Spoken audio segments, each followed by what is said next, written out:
प्यारे दोस्तों, इस वीडियो में हम जानेंगे करबला की पूरी कहानी यानी दस्ताने करबला। इसीलिए वीडियो आखिर तक जरूर देखें, तभी पूरी कहानी समझ पाएंगे। प्यारे दोस्तों, यजीद हजरत मुआविया रजी अल्लाहु ताला अन्हु का बेटा था। यह उमैया खानदान का वह बदबख्त इंसान है जिसके सर पर नवासाए रसूल हजरत इमाम हुसैन रजी अल्लाहु ताला अन्हु के कत्ल का काला दाग है, जिस पर हर जमाने में लोग लानत करते रहे और कयामत तक करते रहेंगे। यह बदबख्त इंसान 25 हिजरी में पैदा हुआ। इसकी मां का नाम मैसून बिनते नजदल कल्बी है। यजीद बहुत मोटा, बदसूरत, फाशिको फाजिर, शराबी, बदकार, जालिम और बेअदब गुस्ताख था। हजरत अमीर मुआविया रजी अल्लाहु ताला अन्हु की वफात के बाद यजीद ने हुकूमत संभालते ही अपने बैत के लिए हर तरफ फरमान जारी किया। मदीना मुनव्वरा के गवर्नर वलीद बिन उकबा थे।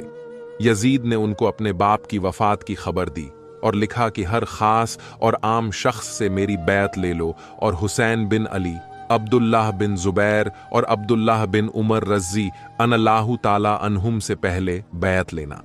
इन सबको एक लम्हा मोहलत न देना।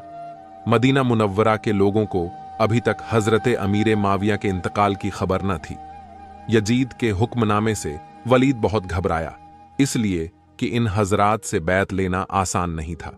उसने मशवरा के लिए मरवान बिन हिकम को बुलाया। मरवान बिन हकम वो शख्स है कि जब उसकी पैदाइश हुई और हुजूर सल्लल्लाहु ताला अलैहि वसल्लम की खिदमत में तहनीक यानी कोई चीज चबाकर नरम करके खिलाने के लिए लाया गया, तो हुजूर ने फरमाया, जिसका तर्जुमा है, यह गिरगिट का बेटा गिरगिट है।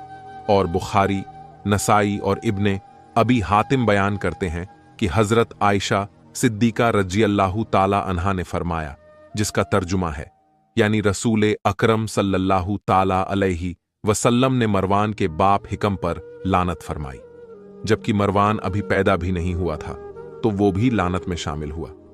वो मरवान की उसको और उसके बाप को हुजूर सल्लल्लाहु ताला अलैहि वसल्लम ने गिरगिट फरमाया, और जिसके बाप पर हुजूर ने लानत फरमाई, बल्कि उसके बाप को शहर से निकाल दिया और तैफ में रहने का हुक्म फरमाया। ऐसे मरवान से भला अच्छाई की उम्मीद क्या हो सकती है? मदीना मुनव्वरा के गवर्नर वलीद ने जब मरवान से मशवरा लिया, तो उसने कहा, इन तीनों को इसी वक्त बुलाएं और बैत के लिए कहें। अगर वह बैत कर लें तो बेहतर है, वरना तीनों को कत्ल कर दें। इस मशवरा के बाद गवर्नर वलीद ने तीनों हजरात को बुलावा भेजा। हजरत इमाम हुसैन रजी अल्लाहु ताला अन्हु अपने कुछ जवानों को साथ लेकर गए। घर के बाहर उनको खड़ा कर दिया और फरमाया कि अगर तुम लोग सुनो कि मेरी आवाज ऊंची हो रही है तो फौरन अंदर आ जाना, और जब तक मैं बाहर ना आ जाऊं यहां से हरगिज न जाना। फिर आप अंदर तशरीफ ले गए। वलीद ने आपको हजरत अमीर माविया की वफात की खबर सुनाई और यजीद के बैत के लिए कहा। आपने फरमाया कि मेरे जैसा आदमी इस तरह छुप कर बैत नहीं कर सकता। आप बाहर निकलकर सब लोगों से बैत मांगेंगे तो उनके साथ मुझसे भी बैत के लिए कहें। वलीद अमन पसंद आदमी था। उसने कहा, अच्छा, आप तशरीफ ले जाइए।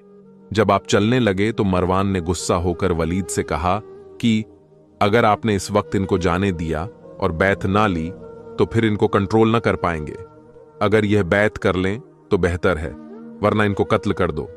ये सुनकर हजरत इमाम हुसैन रजी अल्लाहु ताला अन्हु खड़े हो गए और फरमाया, क्या तू मुझे कत्ल करेगा या ये कत्ल करेंगे? खुदा की कसम, तू झूठा और कमीना है। ये कहकर आप बाहर तशरीफ ले गए। मरवान ने वलीद से कहा कि आपने मेरी बात ना मानी। खुदा की कसम, अब आप इनको कंट्रोल न कर पाएंगे। कत्ल करने का यह बेहतरीन मौका था जिसको आपने गंवा दिया। वलीद ने कहा, अफसोस, तुम मुझे ऐसा मशवरा दे रहे हो जिसमें मेरे दीन की तबाही है। क्या मैं नवासाए रसूल को सिर्फ इस वजह से कत्ल कर देता कि उन्होंने यजीद की बैत नहीं की? खुदाए ताला की कसम, अगर मुझे सारी दुनिया का मालो दौलत मिल जाए तो भी मैं उनके खून से अपने हाथों को नहीं रंग सकता। हजरत इमाम हुसैन रजी अल्लाहु ताला अन्हु खूब जानते थे कि बैत के इनकार से यजीद बदबख्त जान का दुश्मन और खून का प्यासा हो जाएगा। लेकिन आपकी गैरत और तकवा व परहेजगारी ने इजाजत न दी कि अपनी जान बचाने के लिए यजीद के हाथ पर बैत कर लें और नवासे रसूल होकर इस्लाम और मुसलमानों की तबाही की परवाह न करें।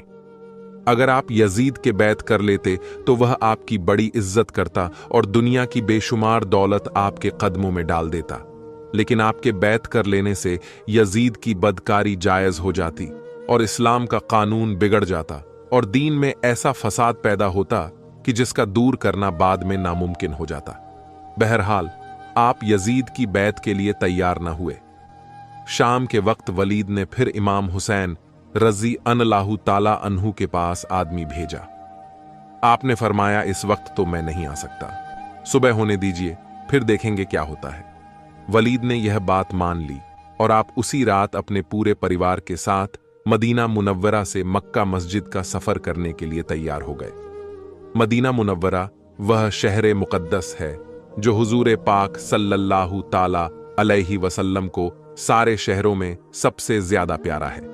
जैसा कि खुद हुजूर इरशाद फरमाते हैं, जिसका तर्जुमा है, यानी नबी उसी जगह इंतकाल फरमाता है जो जगह उसे सब जगहों से ज्यादा प्यारा हो, और रसूल कायनात सल्लल्लाहु ताला अलैहि वसल्लम का विसाल मदीना मुनव्वरा में हुआ।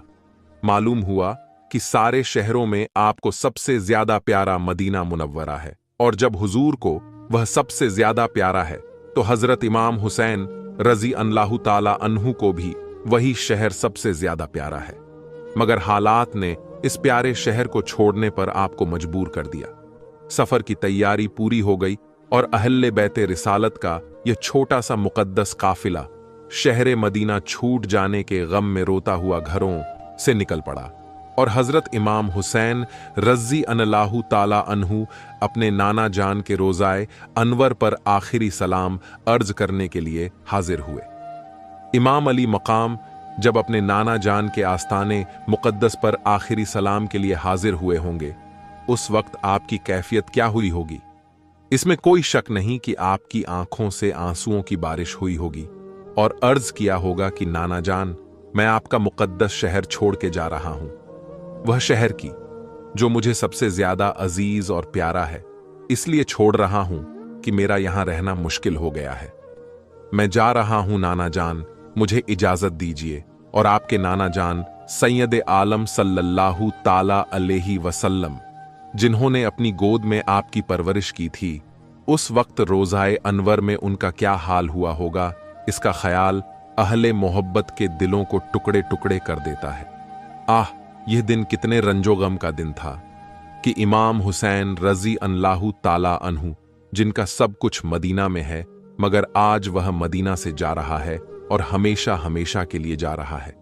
आप अलविदा ए नाना जान, अलविदा कहकर रोते हुए वापस हुए और डूबते दिल के साथ मदीना मुनव्वरा पर हसरत भरी निगाह डालते हुए मक्का मुअज्जमा की तरफ रवाना हो गए। यह वाकया 4 शाबान 60 हिजरी का है। जब आप मक्का मुअज्जमा पहुंच गए और आपके तशरीफ लाने की लोगों को खबर हुई, तो झुंड के झुंड लोग आपके खिदमत में आने लगे और आपकी जियारत का शरफ हासिल करने लगे। मक्का में आप एक पनाह की हैसियत से रुके रहे ना, आपने यजीद के खिलाफ किसी से बैत ली और न ही अपने लिए किसी लश्कर का सहारा लिया। कूफा शहर की बुनियाद उस वक्त हुई जबकि 14 हिजरी से 16 हिजरी तक कादसिया फतह होने के बाद मुसलमानों की फौज इराक में बस गई, और मदाइन का माहौल जब उनके समझ में न आने लगा तो सहाबिये रसूल हजरत साद बिन वकास रजी अल्लाहु ताला अन्हु के हुक्म से यह जगह तलाश की गई और मुसलमानों के लिए घर बनवाए गए। फिर आप 17 हिजरी में अपनी फौज के साथ मदाइन से निकलकर यहां बस गए। इस तरह कूफा शहर वजूद में आया।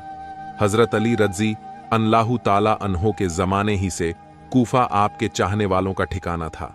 वहां के लोग हजरत अमीर मुआविया के खिलाफत के जमाने ही में हजरत इमाम हुसैन रजी अल्लाहु ताला अन्हो के पास कूफा आने की दरख्वास्त कर चुके थे, मगर आपने साफ इनकार कर दिया था। अब जबकि कूफा वालों को मालूम हुआ कि अमीर माविया का इंतकाल हो गया है और इमाम हुसैन रजी अल्लाहु ताला अन्हो ने यजीद की बैत से इनकार कर दिया, तो किताब तारीख़ तबरी की रिवायत के मुताबिक सुलेमान बिन सूरत के घर में वहां के शिया जमा हुए। हजरत अमीर मुआविया के इंतकाल का जिक्र करके सब ने खुदा का शुक्र अदा किया। फिर सुलेमान ने सबसे कहा कि माविया का इंतकाल